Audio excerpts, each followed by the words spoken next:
In our cozy Chicago apartment, we built our digital paradise called Two for the Road, a vibrant blog that painted our life in hues of adventure and culinary discovery. In a moment of dread, we found ourselves staring at the ominous comment from ShadowViewer, a whisper that cut through our laughter and cast a shadow on our joy. We nervously dismissed the initial comment, unaware that swatting at a hornet's nest would lead to a digital nightmare with personalized daggers that pierced our very souls. Our lives spiraled into chaos as ShadowViewer's digital assault infiltrated our reality, sowing seeds of doubt and threatening my professional reputation, transforming our once happy home into a war room. Amidst growing paranoia, we became amateur detectives, questioning our friends and scrutinizing every interaction as trust, once a cornerstone of our relationship, began to crumble under the shadow of ShadowViewer. In a moment of sheer exhaustion, I stumbled upon a haunting reflection in our kitchen kettle, revealing a figure recording us, unnervingly close to our intimate world. The revelation of Sarah's betrayal hit me like a sucker punch to the soul, as memories of our cherished friendship collided with the undeniable truth of her involvement. As I stood in the empty spare room where Sarah had sought refuge, the echoes of our past happiness felt hauntingly distant, overshadowed by the devastation of her betrayal. In the dim light of our once happy home, we found ourselves grappling with a profound sense of betrayal and heartbreak, with every email from ShadowViewer serving as a reminder of our shattered reality. As we faced the wreckage of our lives together, every conversation became heavy with tension, and our once cozy apartment turned into a battleground for our trust and love. With every passing moment, the weight of betrayal pressed down on us, forcing me to confront the painful truth while Jacob wrestled with his own thoughts, both of us teetering on the brink of despair. As we sat confronting the reality of our situation, each word became a painful reminder of the trust shattered between us, while days turned into an agonizing blur marked by uncertainty and distrust. In the dim light of our living room, we struggled to find a path forward, clinging to the hope that the love reflected in our shared memories could help us heal despite the fractures in our trust. As we held hands in a quiet moment of vulnerability, we realized that rekindling our connection would require courage, patience, and a willingness to confront the hurt that had woven itself between us. In a powerful display of unity, we transformed our living room into a war room, using the chaos to fuel our determination to reclaim our narrative and reignite our passion for adventure. As we poured our hearts into our blog once more, sharing new adventures filled with laughter and love, we started to rebuild not just our digital paradise, but the very foundation of our relationship. Standing atop a mountain, we embraced the beauty of our journey, celebrating not only our victories over adversity, but also the profound love that had emerged stronger than ever from the shadows. As we opened our home to friends once more, sharing laughter and stories of triumph, we realized that our journey had not just revitalized our blog, but strengthened our community and connections. With each new adventure documented in our revitalized blog, we found ourselves embracing life with renewed enthusiasm, capturing moments of joy that reminded us of the strength found in love and resilience. As we watched the sun dip below the horizon, we reflected on our incredible journey, grateful for the challenges that had ultimately deepened our connection and renewed our sense of purpose. With each new experience we embraced together, from the vibrant colors of the market to the flavors of different cuisines, we rediscovered the joy of living life fully side by side. As we dove into the culinary delights of our community, savoring every moment at food festivals and in our own kitchen, we reignited the passion that had always been at the heart of Two for the Road. In the company of our friends, we celebrated not just our triumphs, but the joy of creating and sharing meals together, each dish serving as a testament to our journey and the love that nourished our souls. As we enjoyed quiet moments under the stars, reflecting on our growth and the rekindled spirit of Two for the Road, we felt a profound sense of gratitude for the path we had traveled together. With each sunset marking the end of a day filled with shared adventures, we felt invigorated by the promise of new stories to tell, ready to embrace the next chapter of our journey together.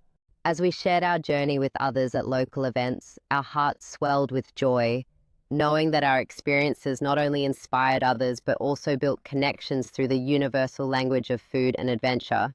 In our kitchen, filled with laughter and creativity, we celebrated the power of community as we cooked together, transforming our culinary experiences into shared memories that nourished both our hearts and souls. As we conducted cooking classes, our hearts filled with joy, knowing that we were not just sharing recipes, but also inspiring others to embrace their own culinary journeys and creativity. Receiving heartfelt thanks from those we inspired was a beautiful reminder of the connections we forged through our shared love of cooking, propelling us further into our journey of culinary exploration. Confronting her directly would yield nothing but tearful denials. We needed irrefutable, undeniable proof. Jacob and I devised a trap, a piece of fictional bait, so tempting, so perfectly designed to trigger her specific brand of venomous, self-righteous concern that she would be compelled to act. We published a meticulously crafted post filled with fake excitement announcing our dream trip, a ridiculously expensive 3-month private yacht tour of the Greek islands, funded by cashing in our entire life savings and a small secret inheritance. We poured our hearts into the lie, painting a picture of reckless, joyous abandon. Then we sat back in the heavy silence of our living room, hearts hammering, and waited for the monster to take the bait. The trap snapped shut in under 60 minutes. My phone rang. It was my mother, her voice shrill with panic, barely coherent. She had received an email from a concerned friend. The subject line was urgent financial ruin. The body of the email detailed how I was financially crippling our family, squandering not only our future, but horrifyingly, my parents' hard-earned pension savings on this frivolous, disgusting display of wealth.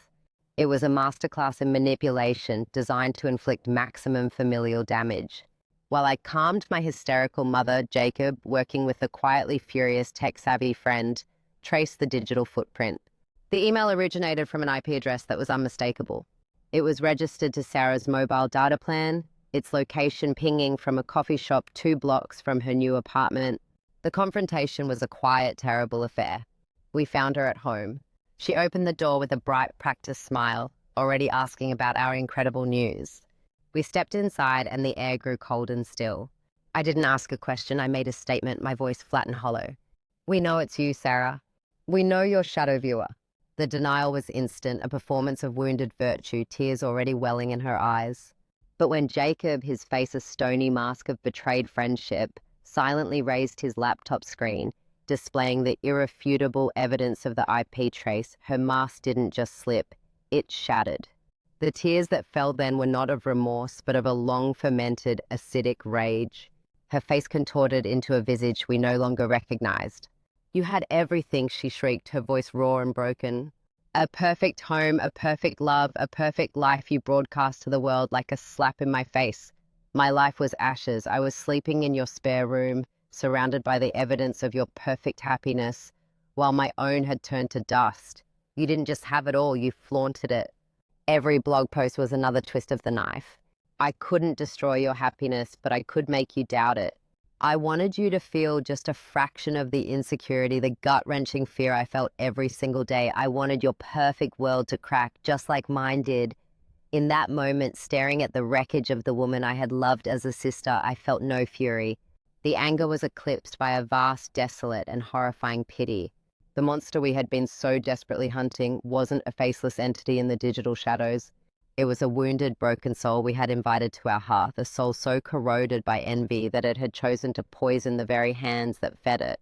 We chose not to involve the police. The spectacle of a lawsuit felt like a continuation of her drama. Instead, we enacted a quieter, more final sentence. Complete and total eradication from our lives. We blocked her on every platform, changed our numbers, and built a higher, stronger wall around our world. 2 for the Road still exists, but it is different now. It is real. We show the burnt lasagna, the tired arguments after a long trip, the vulnerable silences. We have stopped being afraid of the shadows because we learnt the most terrifying truth. The most dangerous monsters don't lurk in the anonymous corners of the internet.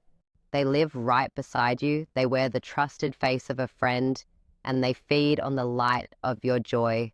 But they can be defeated, not by fighting their darkness, but by having the courage to shine an even brighter, more honest and unflinching light.